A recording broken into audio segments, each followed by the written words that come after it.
Lizzie sang that up in Fort Wayne last week for special music, and I just love hearing it again, especially this time of year. And we think about those lyrics and what it actually means, what we just came through with the Passover. It hits you in the gut, hits you in the heart. Hopefully it hits you in the mind, right? It fit well with where we're at today, because we're going to finish up the story of Rahab. This is the Reverence for God Part 2. So if you want to go ahead and open your Bibles to Joshua chapter 2, we're going to get back into the story and see how we see Rahab in this wash and clean process, right? This purification of what God does for us through Jesus Christ, through that sacrifice.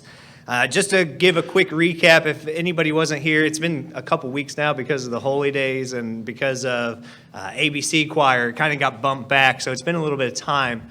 But we started off with the story of Rahab and Joshua, and we talked about her background, who she was, her profession. She was a harlot. I told you that today we didn't get into the scriptures last time, but we're going to look at Hebrews and we're going to look at James today. And we're going to go through some of the sections where we see her in the New Testament, and that it's definitive that was really, she was a prostitute. That was her background. That was her profession. We also talked about her drive to protect the two spies, right? She was doing something that she knew was for God. Now, she didn't handle it in the right way. She lied about it. And we went through the process of how God could have handled that. He could have taken care of it on his own. But this is a learning process for her. This is a development process.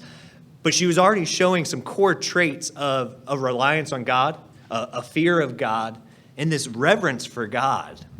So go ahead and pick this up in Joshua chapter 2. If you look at verse 12, it says, "Now therefore I beg you, swear to me by the Lord, since I have shown you kindness, that you also will show kindness to my father's house. Give me a true token, and spare my father, my mother, my brothers, my sisters, and all that they have. Deliver our lives from death."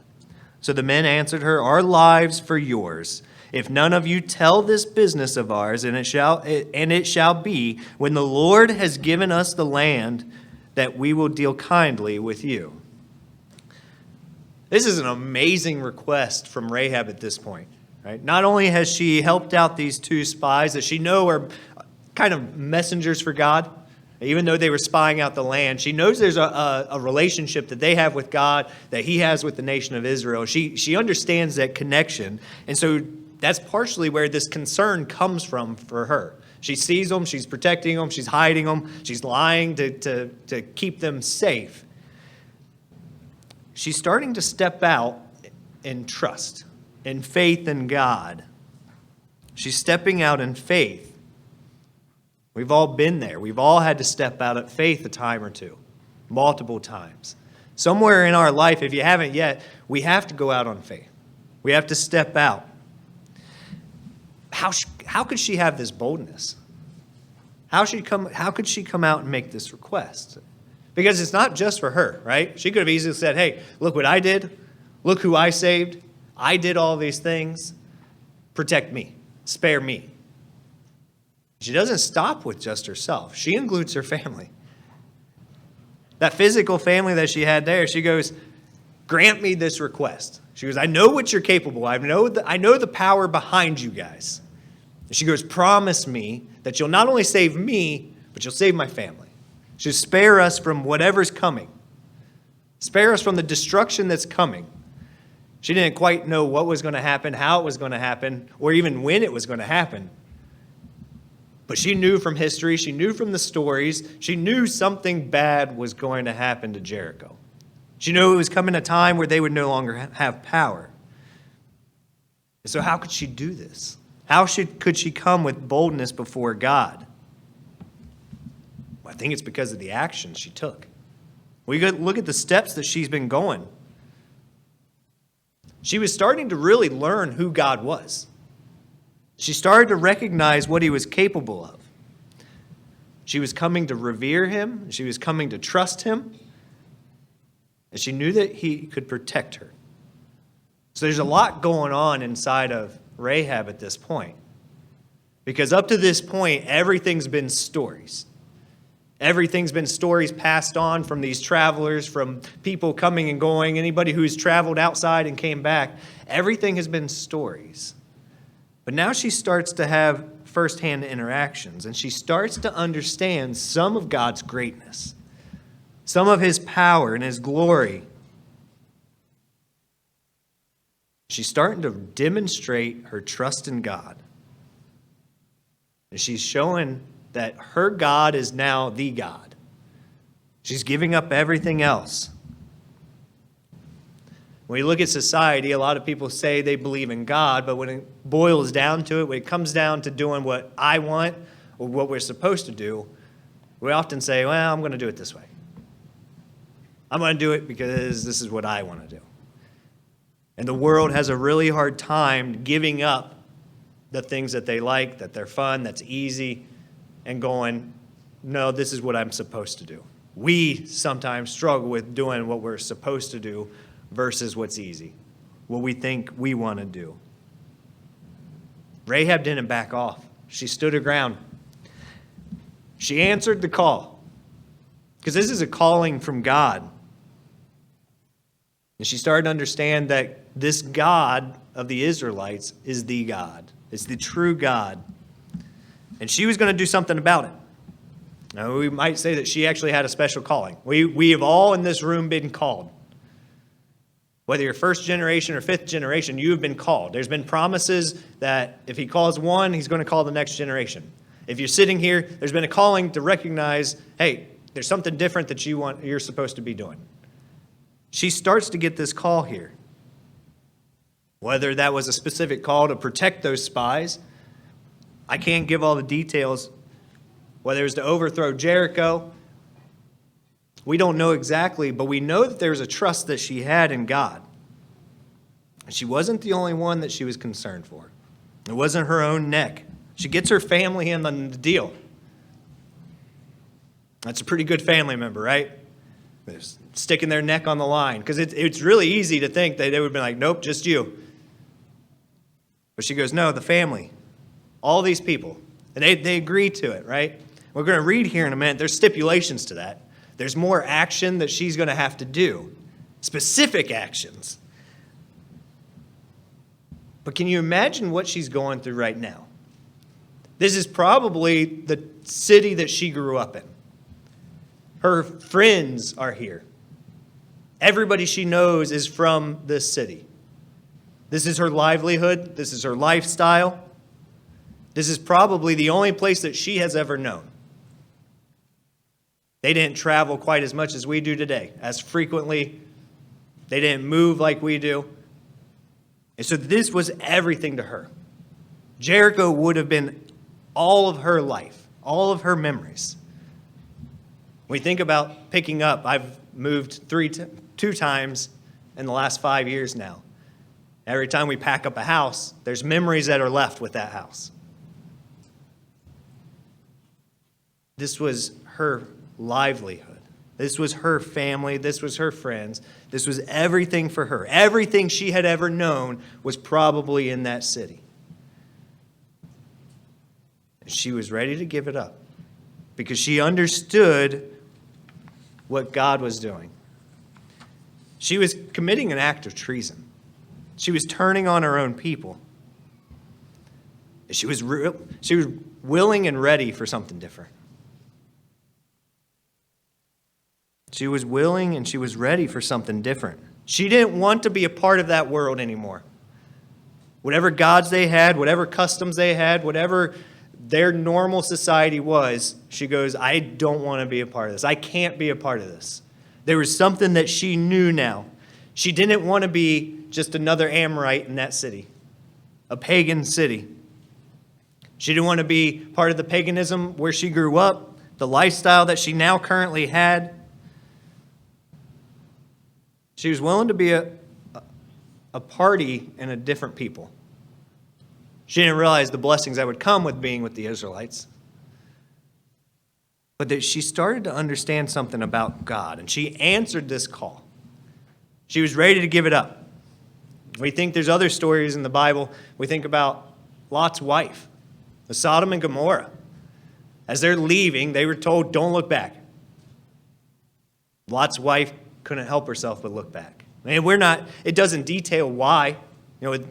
It seems as though they still had 2 daughters who didn't leave the city. Was she looking back for her family? Was she looking back at the society? What was she going to miss of that? Because that was a part of her. Just like Rahab grew up in this, Lot's wife was invested in that.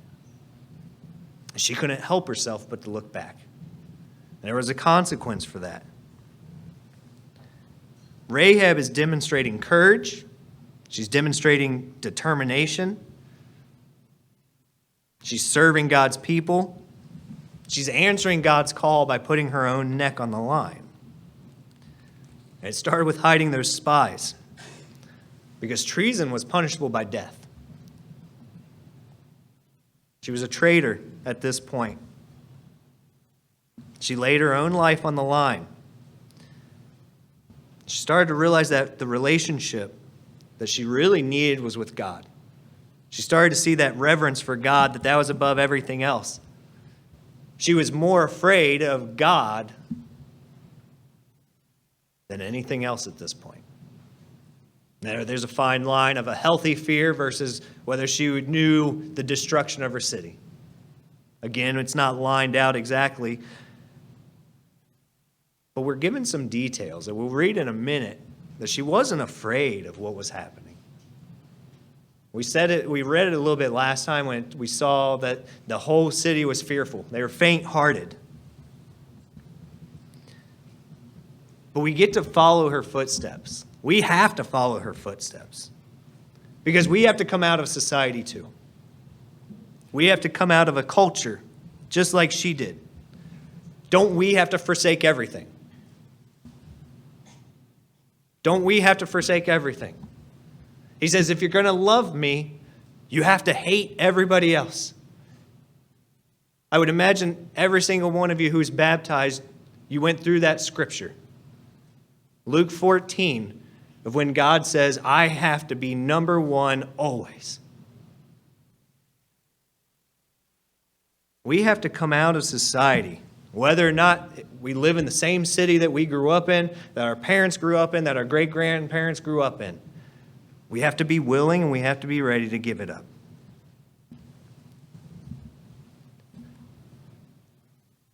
We have to be ready to give up our own thoughts, our own actions, our own wants, our own desires. We have to be prepared to leave the physical stuff, leave what we want, because there's a bigger plan at play. We have to commit our lives to God. We may not always understand the direction He's taking us. We may not always understand what He's doing, because it gets real hard at times. But we have to be ready to let Him hold our hand and drag us through it. Because that's how we feel sometimes, right? That we feel like we know we want Him to lead us, and we just hang on as tight as we can. And every now and then we let go, and we look around, and we go, well, maybe it's this direction. Or maybe it's this direction. And we make a conscious decision, say, no, this is what I'm going to do.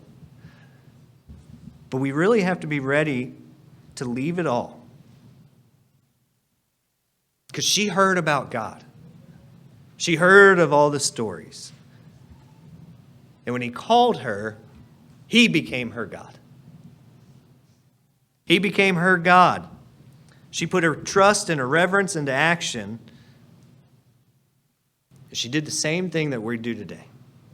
I guess we could say we're doing the same thing that she already did. She was ready to give it up. It can be terrifying, because normalcy is what we like. Right? We were joking about, Mr. Turgeon was saying when he was looking out at everybody who didn't have their normal seats, we get panicky when somebody's in our seat when we come in, right? As soon as you come through the door, you're like, uh-oh. There's 100 seats open, but mine are taken. What do I do?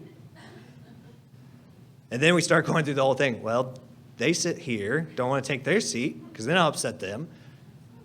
Don't want to sit there. I don't want to make them mad at me. Right? We go through this process in our head. We we start to think, but there's a normalcy that we have that we're comfortable with, our nice little comfort bubble. And she goes, all right, I've got to give all this up. I want a relationship with this God of yours. She goes, whatever you guys are, who you are, what this God is, I want to be part of that. She's been called for this. And she threw her family in with it. She said, I want you to promise me you can save them too. And it's a good feeling knowing that we have people looking out for us, because that's what we are. We're a family, and we have to have each other's back. She didn't go, well, it's all about me. Save me. She was, protect these people too for me. Can you do this? She was thinking about others in a critical time, and that's where we find ourselves oftentimes. Somebody who's struggling, somebody who's sick, somebody who's lost their job.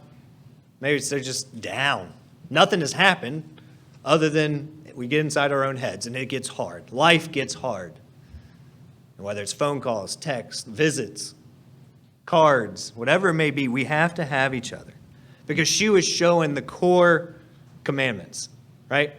She was loving God. We've seen, even just in this little bit of the story, we've seen her love for God, this understanding that he comes first. Her trust is put into him. And now she's worried about her neighbors, her family. It's the two greatest commandments. Love God and love your neighbor. She's showing this. She's showing those already, those traits. Look at verse 15. It says, then she let them down by the rope through a window, for her house was on the city wall. She dwelt on the wall. And she said to them, get to the mountains, lest the pursuers meet you. Hide there 3 days until the pursuers have returned. Afterwards you may go your way. So the men said to her, we will be blameless of this oath of yours, which you have made us swear, unless when we come into the lands, you bind this line of scarlet cord in the window through which you let us down. And unless you bring your father, your mother, your brothers, and all your father's household to your own home, so it shall be that whoever goes outside the doors of your house into the streets, his blood shall be on his own head, and we will be guiltless. And whoever is with you in the house, his blood shall be on our head if his hand is laid on him. And if you tell this business of ours, then we will be free from your oath which you have made us swear.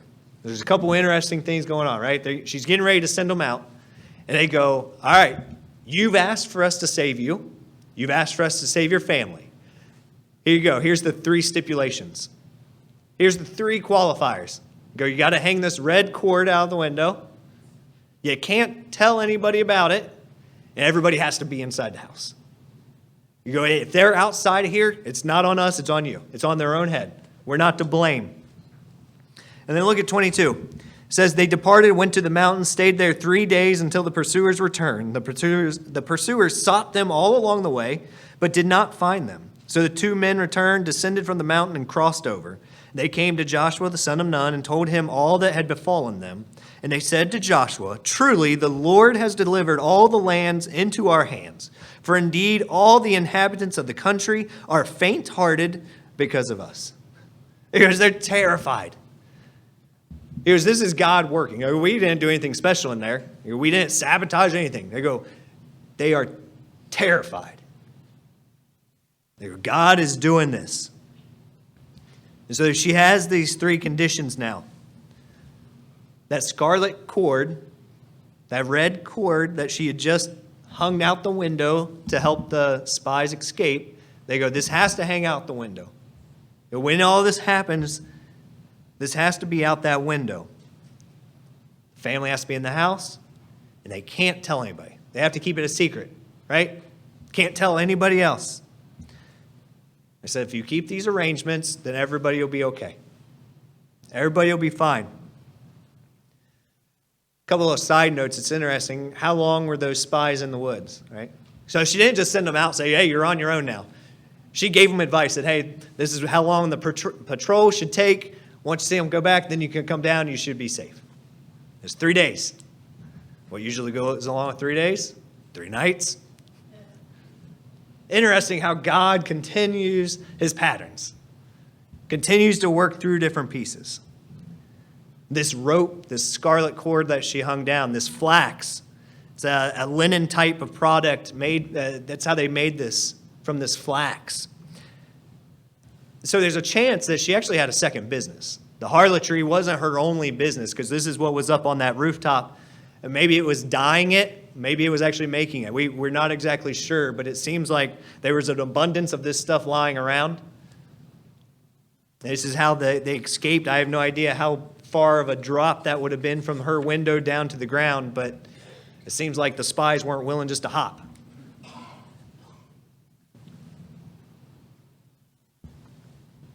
The color of that cord is pretty interesting, isn't it? Why would God say red cord? Most times we wouldn't have any concern or care why that cord was red. That's one of those details that we're going, well, that's not helpful. It's just an extra word I had to read. That's how my non-reading brain works. I'm like, that's one more thing I had to read. But that has a really big impact this time of year, doesn't it? A red cord hung over that window. Out the window. As we went through Passover, we understand the significance of blood. Red blood at that. The spring holy day season, and the sacrifice of Jesus Christ being our cover, our safety net, our protection.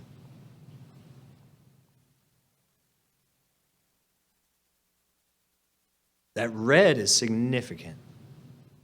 There's a point to it. And this was during the days of unleavened bread. It's just 40 years later. It's that same time frame of what they were going through. What had just happened those 40 years before? The Exodus, the Red Sea, Passover, all of this impactful time for the Israelites. So you can imagine what's on their minds, because they're getting ready to come into that holy day season. All of those things are going back through, thinking about what had happened. And part of that is Rahab's salvation. A red cord hung out that window, a covering, a protection. She was going to be saved while the rest of the city was destroyed. And that red cord was part of it, that scarlet cord. She obviously believed in God. She started to trust God. She revered him at this point. She knew that he would be triumphant. So that's where she's putting her life.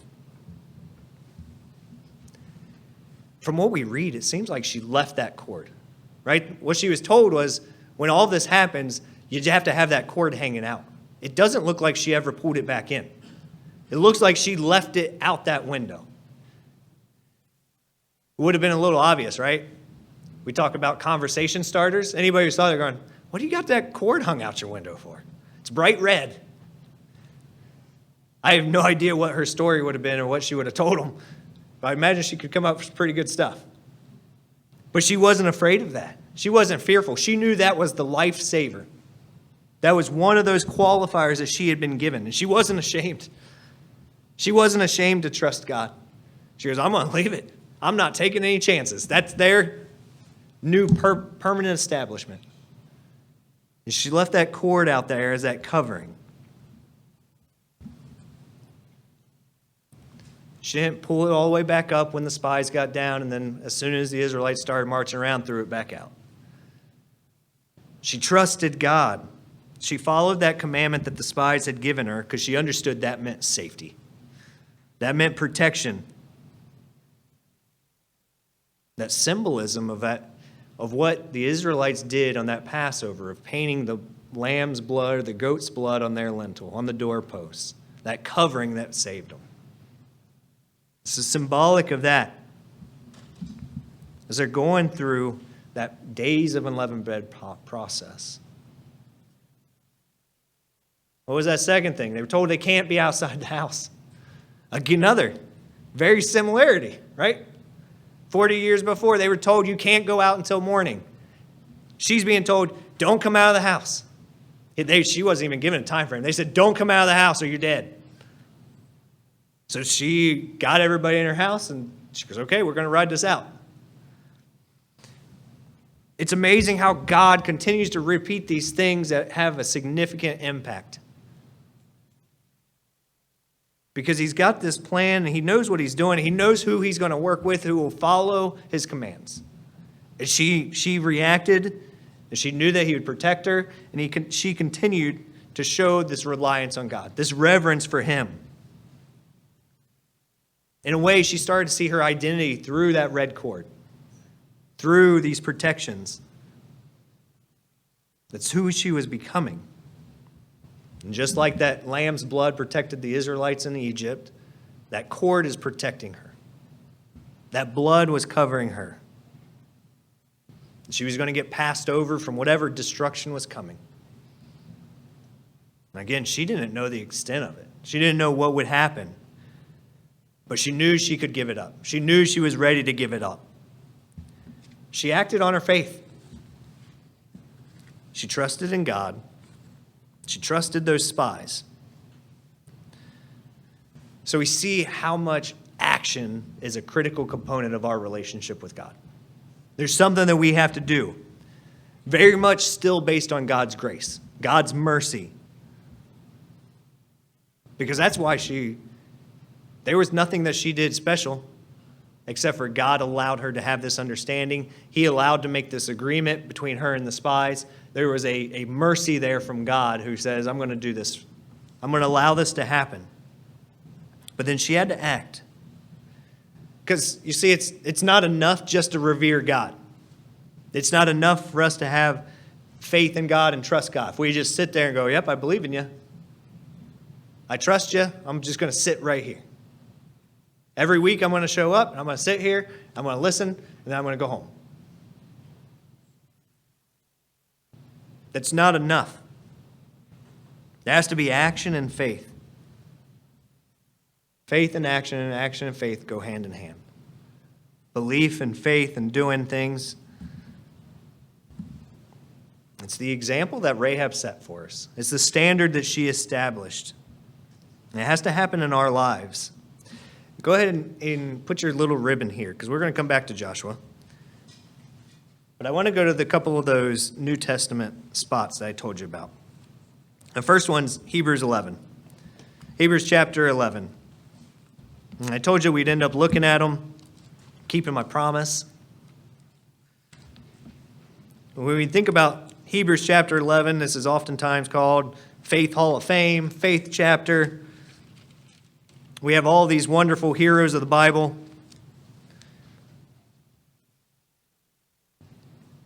Anybody know how many women are mentioned in Hebrews 11? 2. 2 women. Rahab's one, otherwise there'd be no point in this story, right? It'd be a pretty lame story. So we have Rahab. Anybody know the other one? Sarah, the wife of the father of the faithful, who's going to have descendants that number of the stars in the sky. This woman, not faultless, right? She laughed at God. So not perfect, but she had a trust in God. I imagine when Abraham took Isaac up to sacrifice him, I imagine she wasn't completely left in the dark. We can't get two different people, can we? The wife of the father of the faithful and this pagan harlot from Jericho. These two extremes of people. If you look at verse 31, we get a reference here of who she is. It's Hebrews 11. If you look at verse 31, it says, by faith the harlot Rahab did not perish with those who did not believe, when she had received the spies with peace. 2 critical pieces in there. Probably a whole lot more than 2.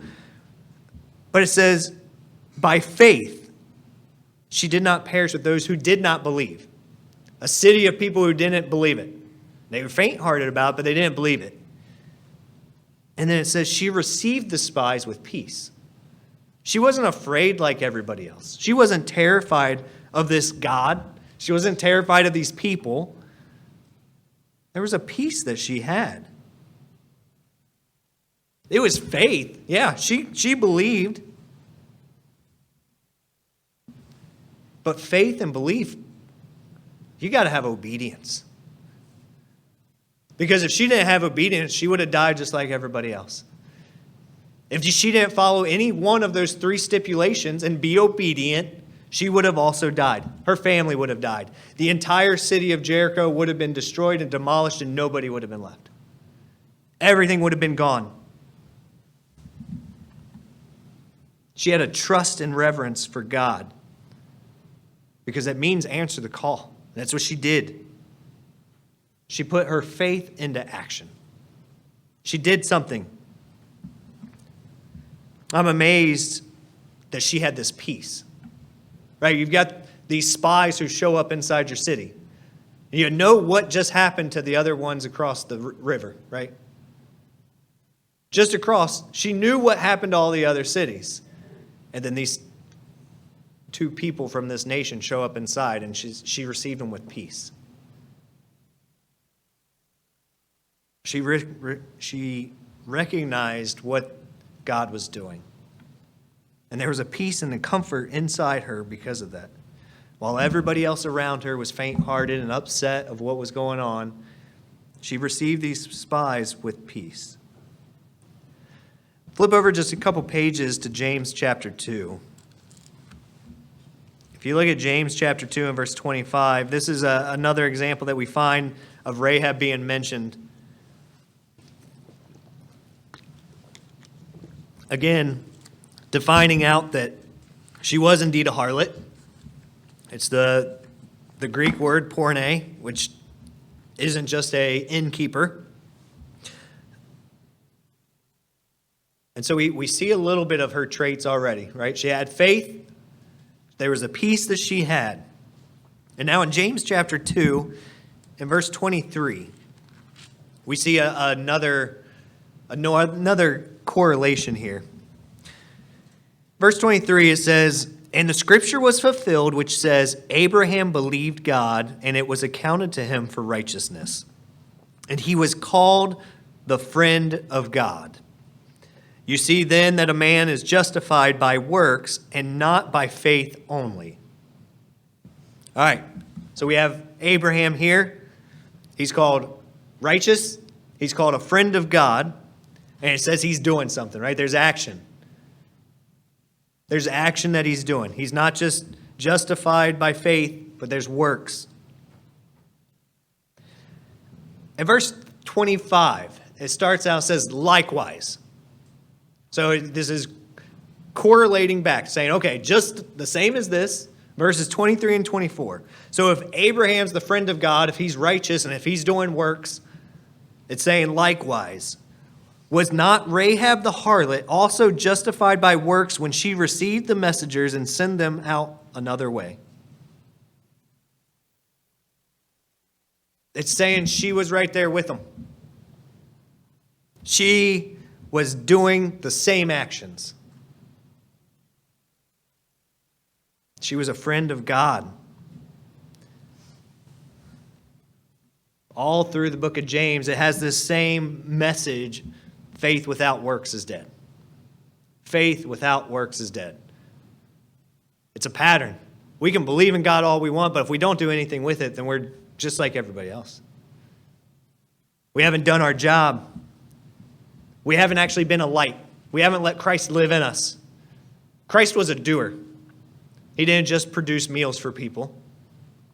He was a pretty good fisherman, the best fisherman of all.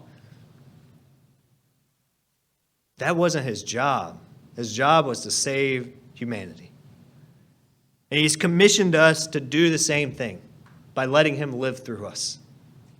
Letting his light shine through us today. And sometimes we go, well, how do we do that? I don't have a single answer. Because there's not just one answer. We all have gifts and we all have abilities, but we have to put them into action. We have to do stuff with it. But it all begins with trust and reverence for God. Having that relationship with Him, because without that connection, we won't have the action. We can't do it. Rahab exhibited this. She showed us that there can be faith and works. She showed her faith through her works. It's how she acted. It's what she did. And she was spared for it. It changed her life. It changed her life. It would have been easy to try to turn them over because they were in her house. King showed up and said, "Where are they?" It would have been real easy to say, "Up." She could have given them up. But when they came, there was a peace that God gave her. It's that same peace that we get at Passover when we're sitting there and we think about that bread and that wine as we take it. As agonizing as a night that it was for Jesus Christ, that's our lifeblood. There's a peace that comes with it. And we look around at each other and we see the relationships that we have, that we've built, that God has brought together. There's a peace and there's a comfort that comes with it, that we're not alone. We're not on this alone.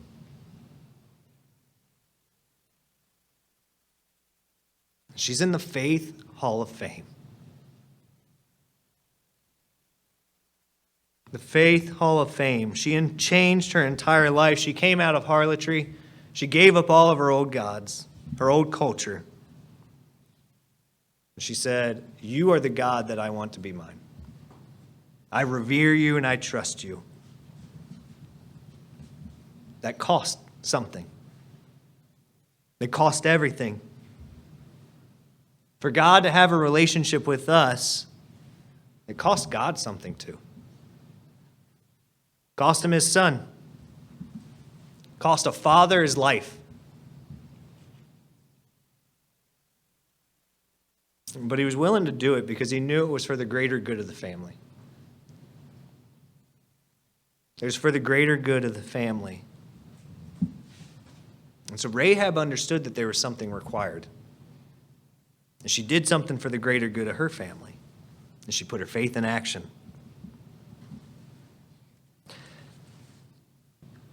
We can't talk about the story and not finish what happens to Jericho, right? We can't talk about Rahab and just stop there. I mean, we could. There's a lot of life lessons that we've already pulled out of this. But there's a conclusion that takes place. If you go back to Joshua now, chapter 6. Your ribbon should be close. In Joshua chapter 6, we see what happened to that city, the ultimate conclusion, and the end result for Jericho.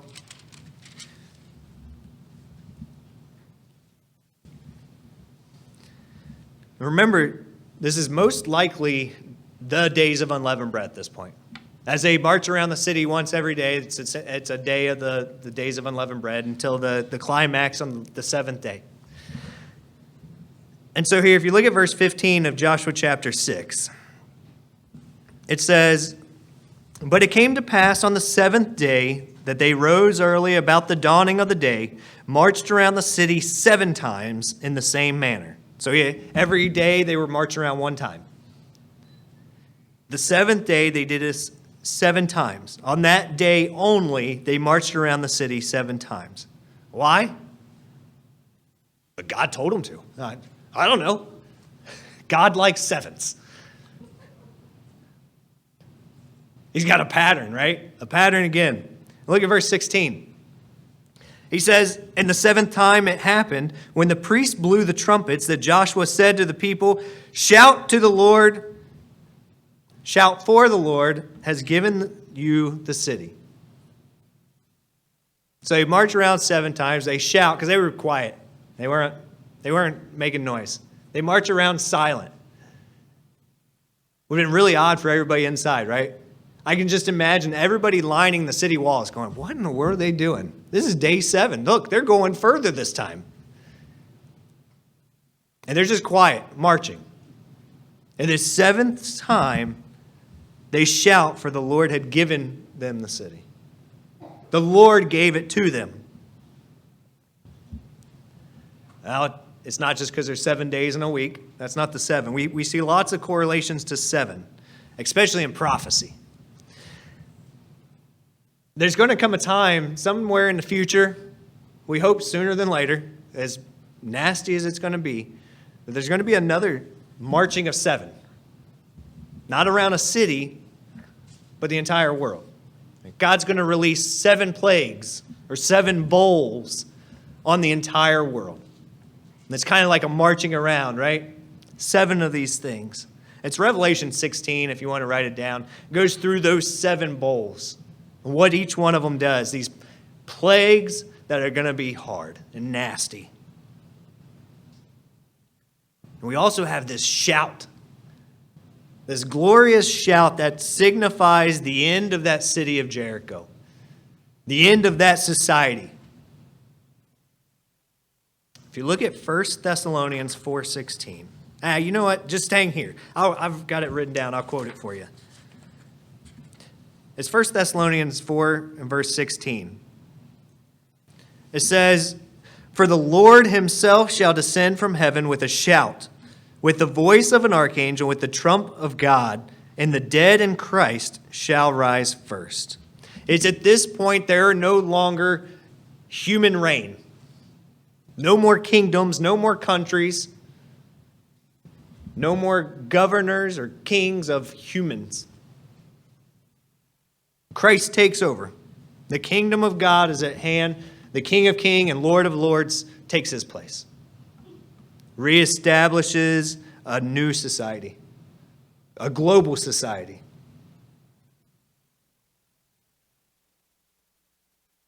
I don't know if Rahab at this time understood any bit of that yet.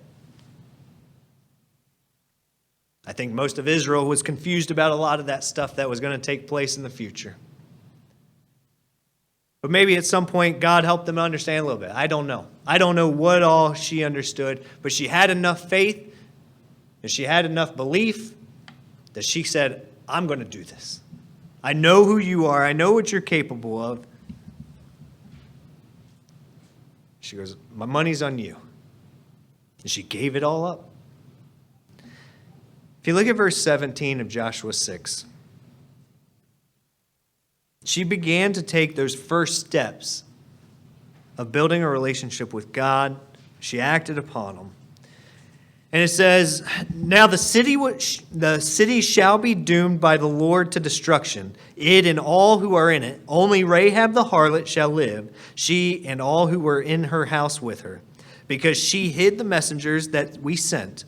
And you, by all means, abstain from the accursed things, lest you become accursed when you take of the accursed things and make the camp of Israel a curse and trouble it. They go, have zero investment in this city. Take nothing from it, have no part of it, or you will curse Israel. Don't take any bit of it. We can't take any part of this world into the kingdom of God. There's nothing that we can take into the kingdom of God to be a benefit. What Jesus Christ is bringing is a whole new thing. A whole new government, whole new idea, whole new relationships. It's a different level than any human can come up with, can think of, can put into place. Look at verse 19. It says, but all the silver and gold, the vessels of bronze and iron are consecrated to the Lord. They shall come into the treasury of the Lord. And then verse 20. So the people shouted when the priests blew the trumpets. And it happened when the people heard the sound of the trumpet, the people shouted with a great shout, and the wall fell down flat. It literally means it fell on itself. It collapsed in on itself. I don't know if you've ever watched them destroy buildings now. It's pretty cool how they implode buildings. They take these skyscrapers, 100 stories tall, and they basically drop it in on itself. Engineers with explosives have become so good at understanding structure and what pieces need to be taken out that they just fall inside of itself. It's really cool if you've never seen it. There's lots of videos out there.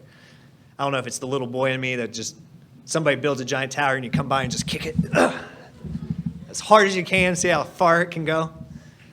It's something really cool. And it says this city fell flat. All of these walls, right? Remember, last time we talked about a double wall. Both walls collapsed down in on itself. Complete destruction. It says, then the people went into the city, every man straight before him. They took the city, and they utterly destroyed all that was in the city, both man and woman, young and old, ox and sheep and donkey, with the edge of the sword. God had told him this city is Haram. It's to be totally destroyed. Everything. Nothing left. There's a few things dedicated to God that you aren't to touch. It's not yours. He goes, it's mine. He goes, everything else is destroyed. Don't have any piece of it. Don't have any part of it. Take nothing of it.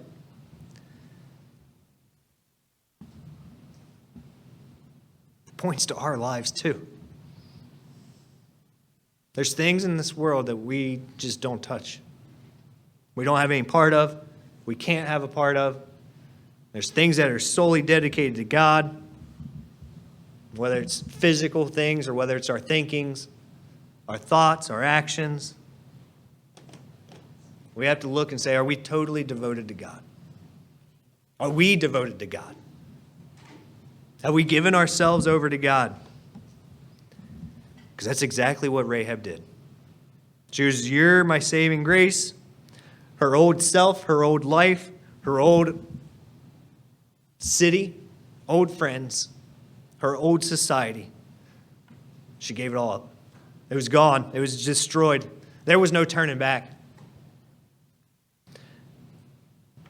And she was told to stay in that house.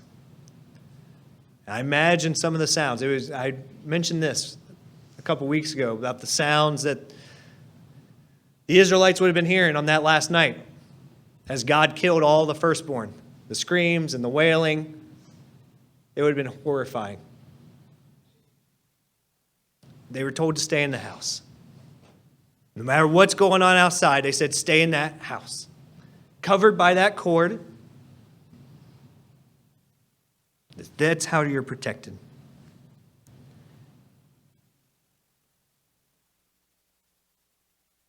Most likely happened that this aligned with that Red Sea crossing. It would have been taking place at the same time.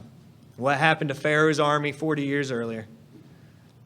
As God spared his people and protected them and got them through on dry land, he destroyed that Egyptian army. He closed up that sea right on top of them and killed every single one of them. Utterly destroyed them.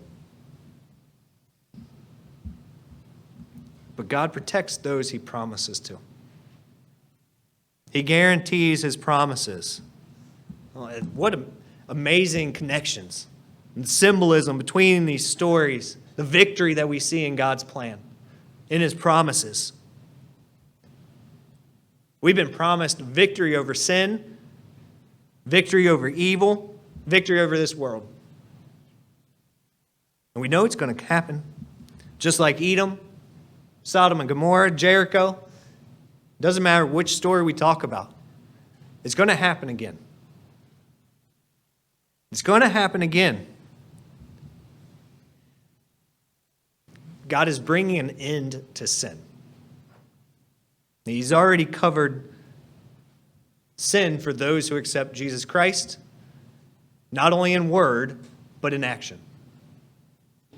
By us doing our part, letting him live in us. We see Rahab had a piece of that. She understood that. She understood that connection. And she was saved by God's grace. Look at verse 22.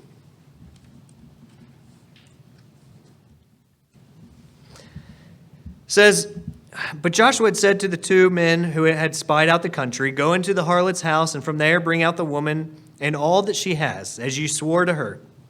And the young men who had been spies went in and brought out Rahab, her father, her mother, her brothers, and all that she had. So they brought out all the relatives and left them outside the camp of Israel. But they burned the city and all that was in it with fire.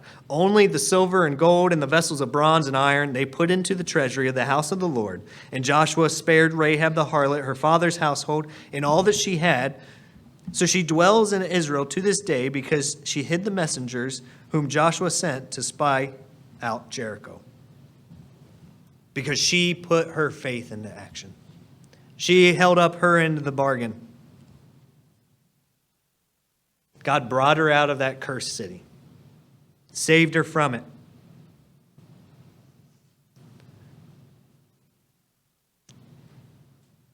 God's able to level a city without even a problem, an afterthought. Destruction of a people that don't have a relationship with him, because he knows he's going to give them an opportunity. Because his plan's perfect, right? He doesn't exclude anybody. It's just the timing's different for different people. And for Rahab got a chance here that not everybody does. And she took it. She listened to that calling. And she came out of a sinful people and that sinful world and society. And she grew to respect God even more. She grew to something even better, a better understanding. Because she doesn't just fade into the background. She's got a long legacy now. Because she becomes part of the royal genealogy of Jesus Christ. An Amorite woman who's a harlot in a pagan city. She's in the line of Jesus Christ.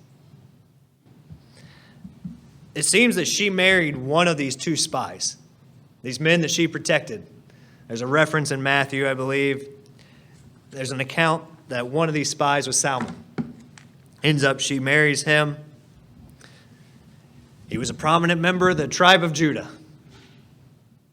And along the way, along their journey, she becomes a full-fledged member of Israel. She gets it. She didn't turn her back out on God once everything settled down. She was all in. She was vested. She became an Israelite. Because she was willing to give up everything else. All of it was gone.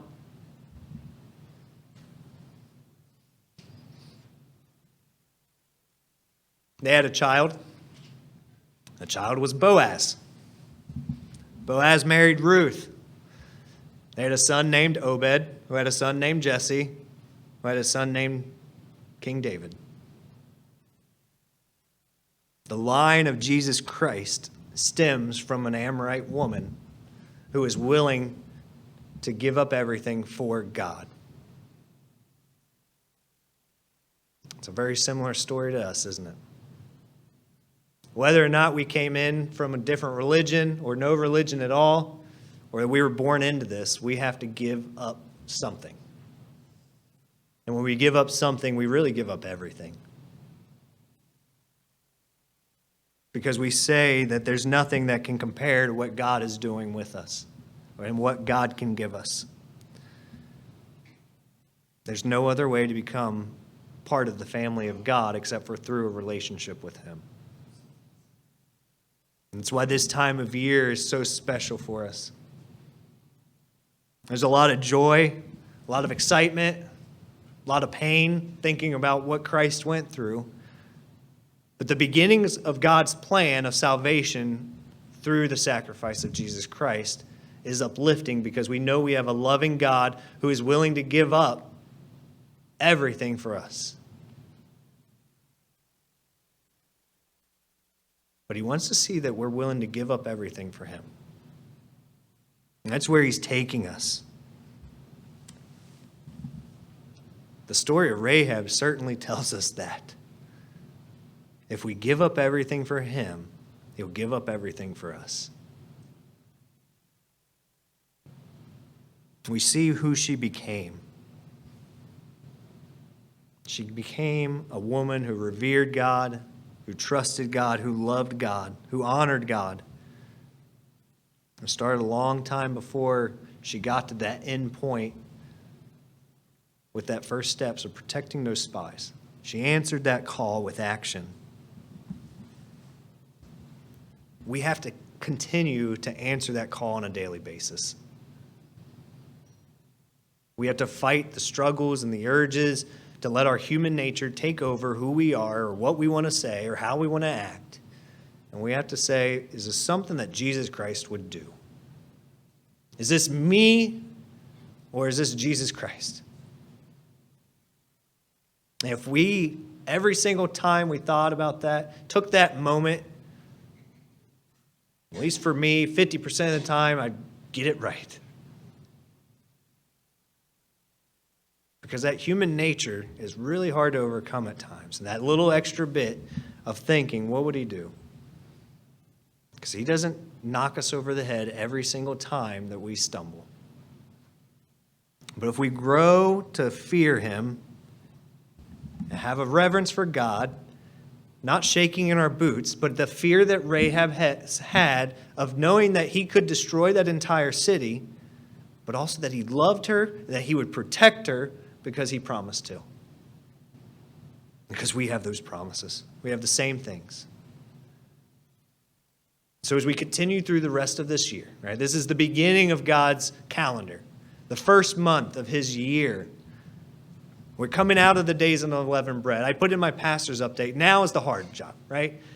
It's easy to look at cupcakes for a week and go, nope, can't do it. Put sticky notes on my own forehead so that I don't forget, right? I'd still forget because then I want to see it. But the rest of the year, we have to make the hard decisions of saying, is this exactly what God wants me to do? We have an entire year of this now. And I know we have at least 4 more years after it, right? 3.5. We know we're at least that far out. And so we have work to do. And it's time to put our faith in action if we truly revere God.